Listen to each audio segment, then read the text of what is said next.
Hello दोस्तों, this is Manish Saini and you are watching Sankalp Academy. तो आज हम बात करने वाले हैं यहाँ पर विधानसभा के बारे में। पिछली वीडियो में हमने यहाँ पर विधान परिषद और राज्यपाल के बारे में बात की थी। यदि आपने वो वीडियो नहीं देखी है तो हम आशा करते हैं आप जाकर उन वीडियो को हमारी प्लेलिस्ट में जाकर उनको एक बार देख सकते हैं। तो आज हम बात करने वाले हैं यहाँ पर विधानसभा के बारे में। ये एक महत्वपूर्ण अंग है हमारे विधानमंडल का। यदि आप हमारे चैनल पर नए हैं तो प्लीज़ आप सब्सक्राइब करें, अपने दोस्तों के साथ शेयर करें और प्लीज़ लाइक करें। तो यहाँ पर बात करने वाले हैं हम विधानसभा के बारे में। और हमने पिछली वीडियो में बात की थी यहाँ पर कि विधानमंडल,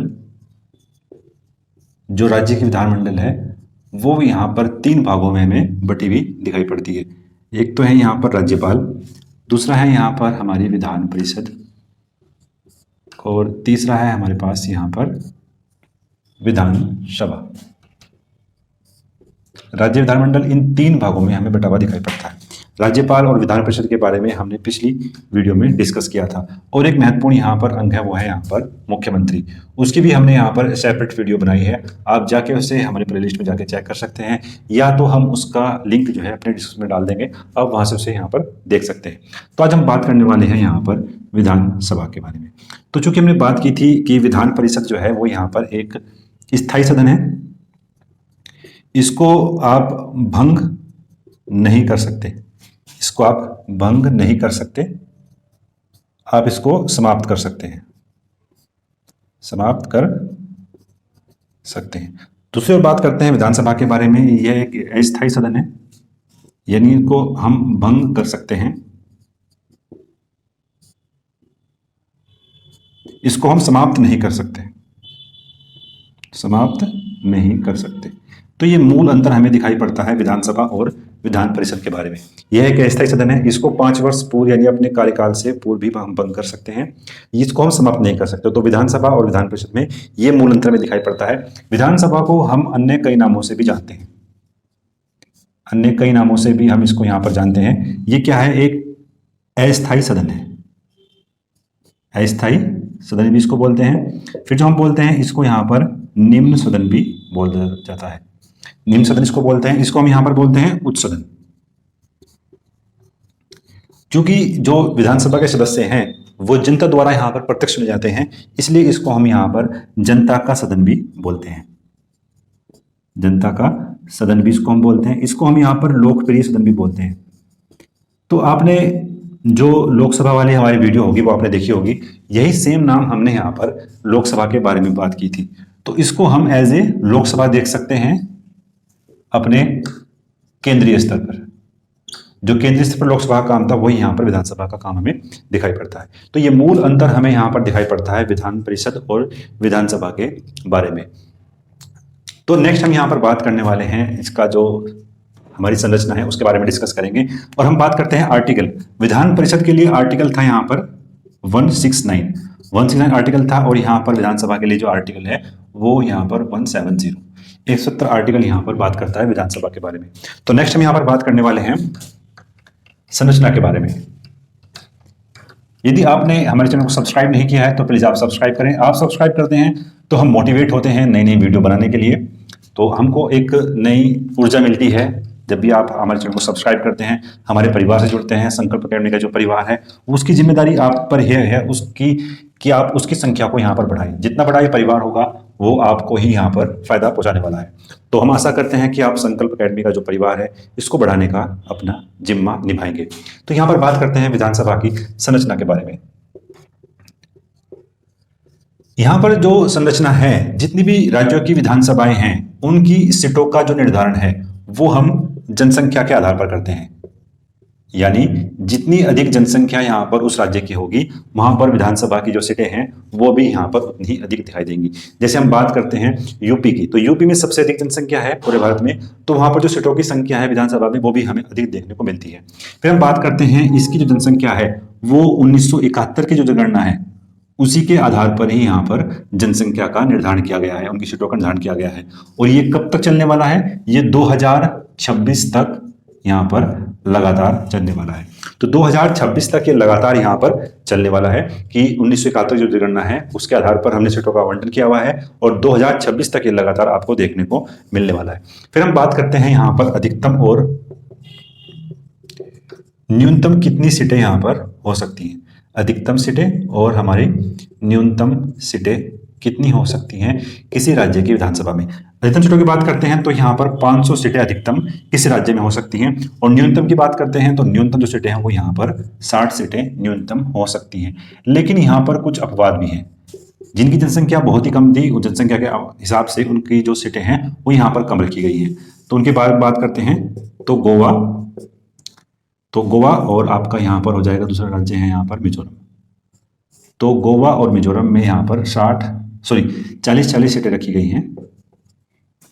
गोवा और मिजोरम में यहाँ पर 40 सीटें रखी गई हैं इनके हिसाब से।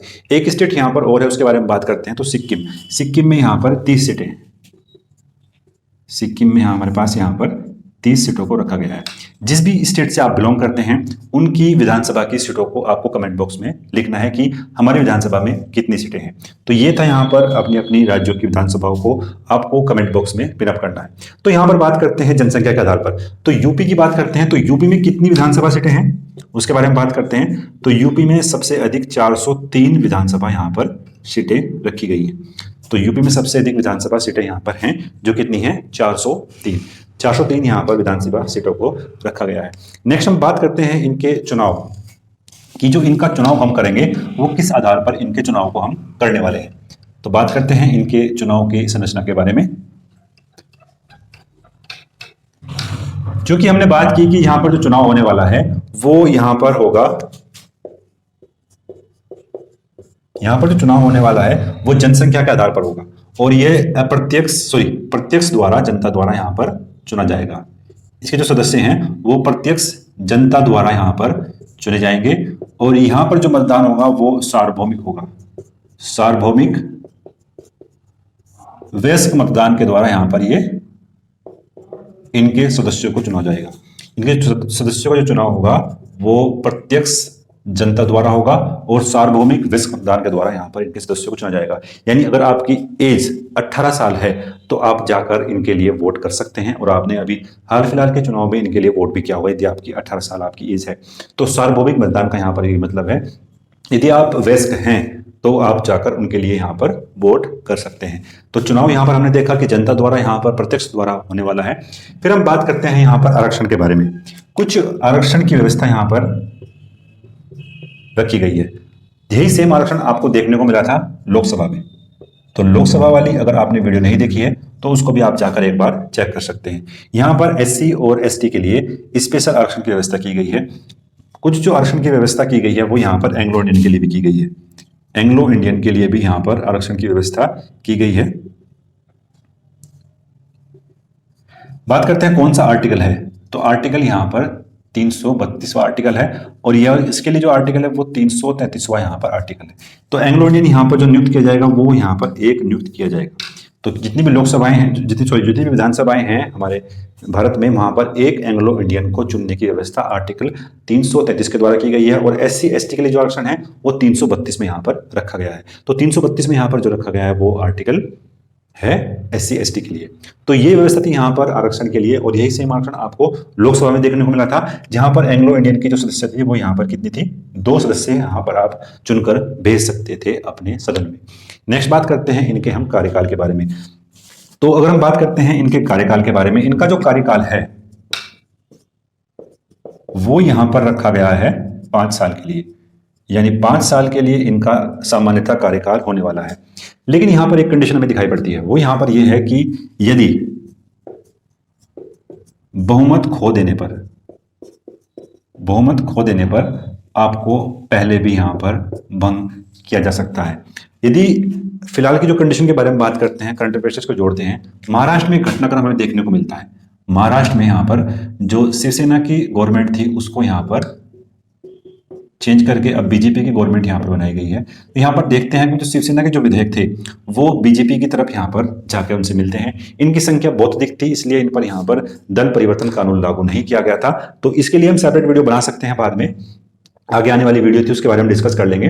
तो इनकी संख्या अधिक थी, ये बीजेपी में जाके सम्मिलित होते हैं। यदि यहाँ पर महाराष्ट्र की बात करते हैं, यदि यहाँ पर बीजेपी भी सरकार बनाने के लिए असमर्थ रहती तो यहाँ पर इनका कार्यकाल पूरा नहीं होता। लेकिन ये बीजेपी जो है वो गवर्नमेंट बनाने के लिए सक्षम थी, इसने यहाँ पर गवर्नमेंट बनाई। जो एकनाथ शिंदे है वो यहाँ के सीएम चुने गए। लेकिन अगर ऐसा नहीं होता कि वो बीजेपी जो है वो अपनी सरकार नहीं बना पाती, तो 5 साल से पहले भी उनको बहुमत खो देने पर अपनी विधानसभा को यहाँ पर भंग करना पड़ता। तो ये वाली जो कंडीशन थी वो तब लागू होती अगर बीजेपी जो है सरकार बना नहीं सकती थी, लेकिन उनके पास इतनी बहुमत था कि उन्होंने यहाँ पर अपनी गवर्नमेंट बना ली थी। तो सामान्यतः बात करते हैं इसके कार्यकाल के बारे में, तो यह है लगभग हमारे पास यहाँ पर 5 साल का रखा गया है। तो अगर बहुमत खो देते हैं तो वो पहले भी भंग किया जा सकता है। तो हमने बात की यहाँ पर विधानसभा के कार्यकाल के बारे में।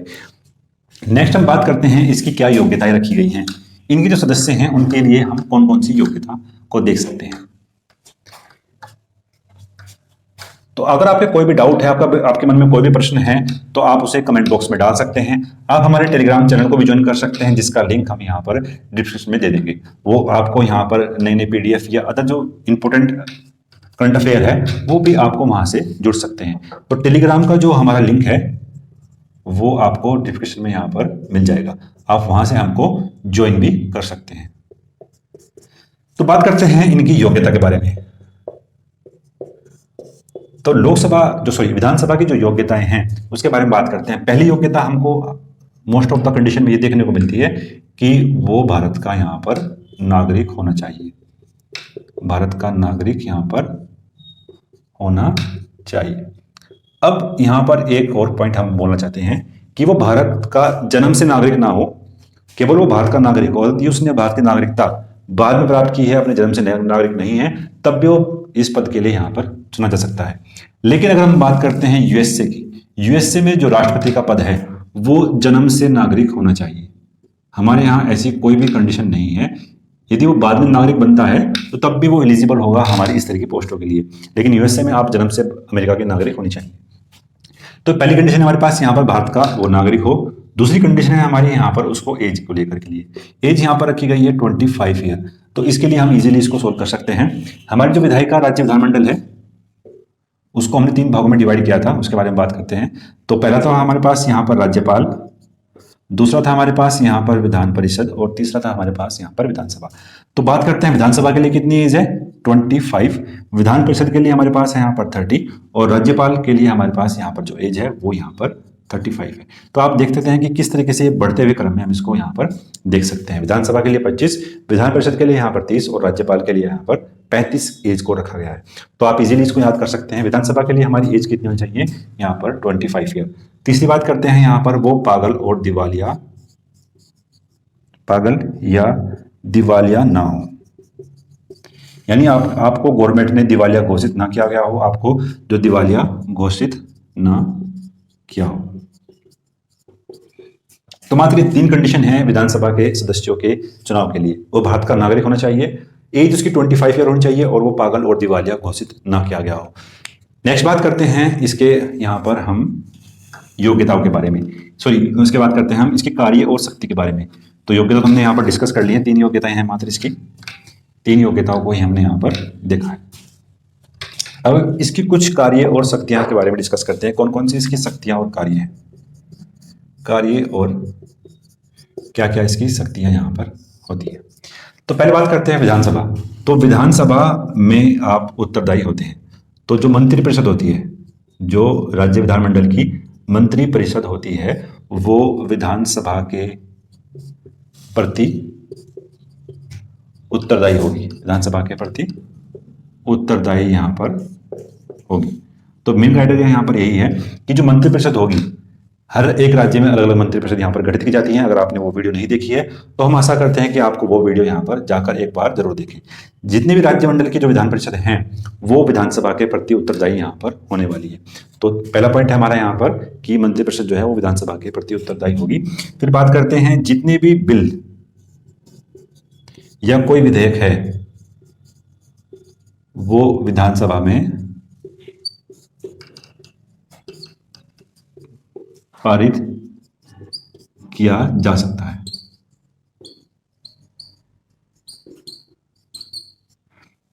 जितने भी बिल और विधानसभा जो विधेयक हैं वो विधानसभा से पारित होने चाहिए, ऐसा कंपलसरी है। तीसरा जो हमारे पास यहां पर है कि धन विधेयक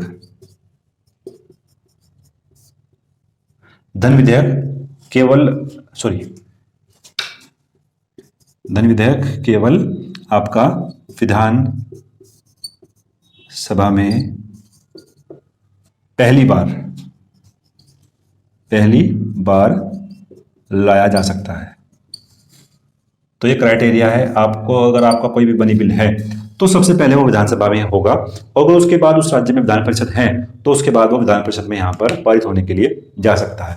और जो हमारी विधान परिषद हैं उसको मात्र यहाँ पर 14 दिन का विलंब कर सकती हैं आपके मनी बिल में, और साधारण विधेयक में ये कितने माह का, 4 माह का आप डिले कर सकती हैं, और यहाँ पर 14 दिन का। यदि आपने वो वीडियो नहीं देखी है तो हम बार बार मैं कहता हूँ कि जो पिछली वीडियो हैं उसको आपको एक बार जरूर देखना चाहिए। आप कहीं ना कहीं मोटिवेट भी हो सकते हैं। आपके जो क्वेश्चंस आप गलत करते थे एग्जाम में वो आप अब गलत नहीं करने वाले हैं, इतनी हमारी आशा करते हैं कि जो धन विधेयक है वो केवल विधानसभा में ही यहाँ पर पारित किया जा सकता है। फिर हम बात करते हैं विधानसभा के जो अध्यक्ष हैं उसके बारे में डिस्कस करते हैं। विधानसभा में एक अध्यक्ष यहाँ पर चुना जाएगा और एक ही यहाँ पर उपाध्यक्ष होगा। तो एक अध्यक्ष एक उपाध्यक्ष होगा यहाँ पर। इसकी जो जिम्मेदारी होगी वो विधानसभा की बैठकों को संचालित करने की होगी। इसकी वही जिम्मेदारी है जो हमने लोकसभा के अध्यक्ष के रूप में देखी थी।